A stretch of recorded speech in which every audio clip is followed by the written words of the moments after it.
చిన్నస్వామి స్టేడియంలో జరిగినటువంటి తొక్కిసలాట ఘటనకు బాధ్యులెవరు? తండోపతండాలుగా వచ్చినటువంటి అభిమానులదా, లేదంటే అభిమానులను కంట్రోల్ చేయలేనటువంటి పోలీసులదా?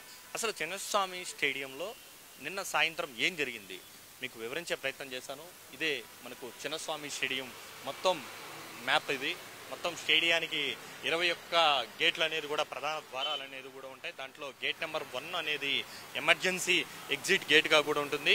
మిగతావన్నీ కూడా గేట్ నెంబర్ 21 అనేది కూడా సర్వీస్ గేట్గా ఉంటుంది. అయితే మొత్తం 4 ప్రధాన మార్గాల గుండా కూడా ఈ చిన్నస్వామి స్టేడియం లోపలికి వెళ్ళొచ్చు. క్వీన్స్ రోడ్ అనేది ఒకటి ఉంటుంది, ఇక్కడ ఎంజీ రోడ్ ఉంటుంది, ఇక్కడ ఎస్టీ మార్క్స్ రోడ్డు. అంటే మొత్తం నిన్న సాయంత్రం విధాన సౌదాలో అహ్మదాబాద్ నుంచి వచ్చినటువంటి క్రికెటర్లందరికీ కూడా, విరాట్ కోహ్లీతో పాటు మిగిలిన వారందరికీ కూడా అక్కడే విధాన సౌదాలో అక్కడ సన్మానం చేయడం కూడా జరిగింది. సన్మానం అప్పటి వరకు కూడా చాలా బాగా ప్రశాంతంగా జరిగింది. అయితే సన్మానం చేసిన తర్వాత ఓపెన్ టాప్లో రావాలి. అయితే ఓపెన్ టాప్లో వచ్చేటువంటి క్రమంలో ఇక్కడ క్వీన్స్ రోడ్లో ఉన్నటువంటి గేట్ నెంబర్ 21 ఈ రోడ్డు గుండా కూడా ఇటు అందరూ కూడా ఎంటర్ అవ్వాల్సినటువంటి ఉంటుంది. ప్లేయర్స్ అందరూ కూడా క్వీన్స్ రోడ్ గుండా ఇలా రావడం, ఇలా వచ్చాక క్వీన్స్ రోడ్ నుంచి రైట్ తీసుకున్న తర్వాత ఎంజీ రోడ్ వస్తుంది. ఎంజీ రోడ్ నుంచి ఇక్కడ ప్లేయర్స్ ఎంట్రీ, ఇక్కడ నుంచి లోపలికి వెళ్ళాక ప్లేయర్స్ లోపలికి వెళ్ళేటువంటి పరిస్థితి ఉంటుంది. ఇక్కడ లోపల కార్యక్రమం అనేది కూడా జరగాల్సినటువంటి పరిస్థితి. అయితే ప్లేయర్స్ రాకముందుగానే, విధాన సౌదా నుంచి ప్లేయర్స్ బయలుదేరక ముందుగానే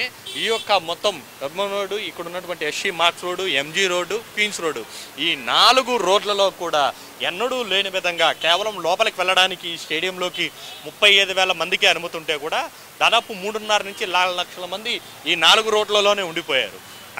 ఇప్పటికే అక్కడ విధాన సౌదాలో దాదాపు 15,000 మందికి మాత్రమే పట్టేటువంటి అవకాశం ఉంటుంది. అక్కడ 70,000 మంది వరకు అభిమానులు వచ్చారు. మొత్తం చెట్లు అన్నీ కూడా మొత్తం ఎక్కి మరీ ఆ పక్క దాటుకునేసినటువంటి పరిస్థితి. అయితే ఇక్కడ కూడా అదే రకమైనటువంటి పరిస్థితి ఉంది. దీని కారణంగానే ఈ సమయంలోనే ఇక్కడ తొక్కిసలాట చోటు చేసుకుంది అనేది మాత్రం మనకు ప్రాథమికంగా అధికారులు కూడా నిర్ధారించినటువంటి పరిస్థితి. Gate number 3, 12, 18, 19, 20.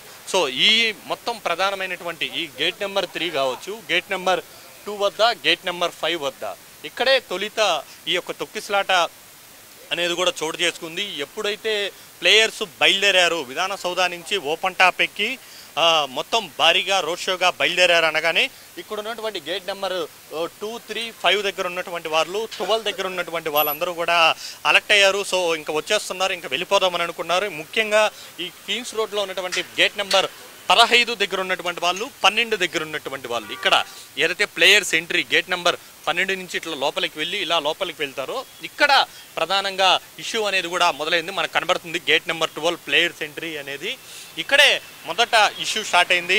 ఒక్కసారిగా అభిమానులు వచ్చేస్తున్నారనే ఇక్కడ ఉన్నటువంటి వాళ్ళందరూ కూడా ఆ గేట్లు తోసుకుంటూ లోపలికి వెళ్ళేటువంటి ప్రయత్నం చేశారు.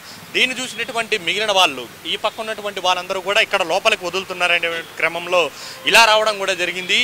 ఈ అరుపులు కేకలు విన్నటువంటి గేట్ నెంబర్ 2, 3, 5 దగ్గర ఉన్నటువంటి వాళ్ళందరూ కూడా ఒక్కసారిగా కూడా అక్కడ ఉన్నటువంటి భారీ గేట్లన్నీ కూడా మొత్తం కూడా తోసేసుకుని లోపలికి వెళ్ళిపోవడం కూడా జరిగింది. దీంతో ఒక్కసారిగా కూడా మొత్తం అర్థం కాని పరిస్థితి ఏర్పడింది. ఒక చోట కాదు, దాదాపు 5 ప్రాంతాల్లో 5-6 గేట్ల వద్ద కూడా ఈ తొక్కిసలాట అనేది కూడా జరిగినటువంటి పరిస్థితి. మొత్తం ఈ కెపాసిటీ అంతా కూడా స్టేడియంకి కేవలం 35,000 మందే ఉన్నా చుట్టుపక్కల ఉన్న స్టేడియం చుట్టుపక్కల ఉన్నటువంటి ఈ 4 రోడ్లు, క్వీన్స్ రోడ్డు, ఎంజీ రోడ్డు, మిగిలిన 2 రోడ్లలో కూడా దాదాపు 3.5 నుంచి 4 లక్షల మంది మొత్తం అభిమానులతో కిక్కిరిసిపోయి ఉన్నప్పటికీ కూడా ఒక అంచనా అనేది వేయలేకపోవడం కారణంగా ఆనందంగా జరుపుకోవాల్సినటువంటి వేడుక ఆర్తనాదాలతో, అభిమానుల ఆవేదనలతో, అభిమానుల మృతి చెందినటువంటి బాధతో జరుపుకోవాల్సినటువంటి పరిస్థితి ఏర్పడింది అనేది అయితే మనకు అర్థమవుతుంది. కేవలం నిర్వాహకుల నిర్లక్ష్యం అనేది చాలా స్పష్టంగా ఇక్కడ ఉన్నటువంటి నిన్న జరిగినటువంటి తొక్కిసలాటకు ప్రధాన కారణంగా కూడా